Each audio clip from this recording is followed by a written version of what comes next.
ఈ నెల 12న ఎర్రవల్లి నివాసంలో కేసీఆర్ అధ్యక్షతన సమావేశం జరగనుంది. ఈ మీటింగ్కు బీఆర్ఎస్ వర్కింగ్ ప్రెసిడెంట్, పార్టీ ప్రధాన కార్యదర్శులు, మండలి, శాసనసభ పక్షాల ఉపనాయకులు పాల్గొనున్నారు. మధ్యాహ్నం 2 గంటల తర్వాత పార్టీ సంస్థాగత నిర్మాణం, సభ్యత్వం, పార్టీ ఇన్ఛార్జీల నియామకం సహా పార్టీ బలోపేతం వంటి ముఖ్య అంశాలపై చర్చించనున్నారు.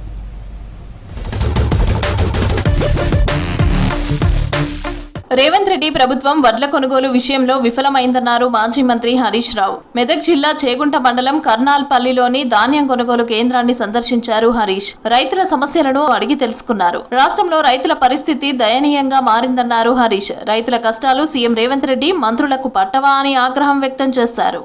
వడ్ల కొనుగోలు విషయంలో దారుణంగా ఫెయిల్ అయిపోయింది. కర్నాల్పల్లిలో 25 రోజులైంది సెంటర్ ప్రారంభించి. ఇప్పటికి 2 లారీలు వచ్చినాయి. 10 రోజులకు ఒక లారీ వస్తే ఈ వడ్లన్నీ ఎప్పుడు కొనాలి, మా పరిస్థితి ఏందని రైతులు తీవ్రమైన ఆందోళన చెందుతా ఉన్నారు. రేవంత్ రెడ్డి గారు, మీరు ఢిల్లీకి పోవడు, హైదరాబాద్కి వచ్చుడు మీరు తప్ప, ఆ ఢిల్లీలో కప్పం కట్టడం తప్ప నువ్వు రైతుల గురించి ఈ రోజు వరకు కలెక్టర్లతో ఒక వీడియో కాన్ఫరెన్స్ పెట్టినవా?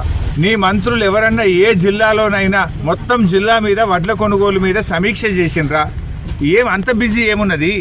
నిజామాబాద్ జిల్లా బాల్కొండ నియోజకవర్గంలో ధాన్యం కొనుగోలు నత్తనడకన నడుస్తున్నాయన్నారు మాజీ మంత్రి వేముల ప్రశాంత్ రెడ్డి. రైతుల పట్ల ప్రభుత్వం నిర్లక్ష్యంగా వ్యవహరిస్తోందని ఆగ్రహం వ్యక్తం చేశారు.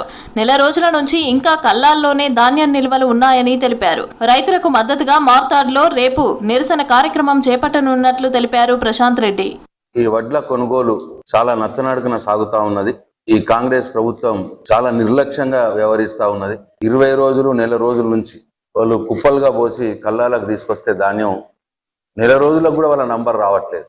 నెల రోజులు వాళ్ళు కల్లాల దగ్గర వాళ్ళ ధాన్యాన్ని ఉంచాల్సిన దుస్థితి వల్ల వచ్చింది. వడ్లు కొనొద్దు, ప్రభుత్వం మీద ఏం భారం పడద్దు, రైతులే నష్టపోవాలి, ఎంతకో కొంతకో తుట్టికో బేరంతో అమ్ముకోవాలి. ఇది వాళ్ళ ప్రభుత్వం చేస్తున్న పని.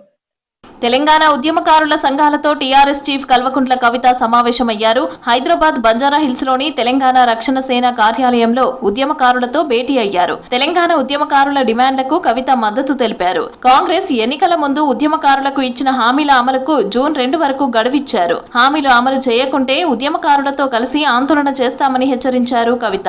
అనంతరం ఉద్యమకారులతో కలిసి భోజనం చేశారు.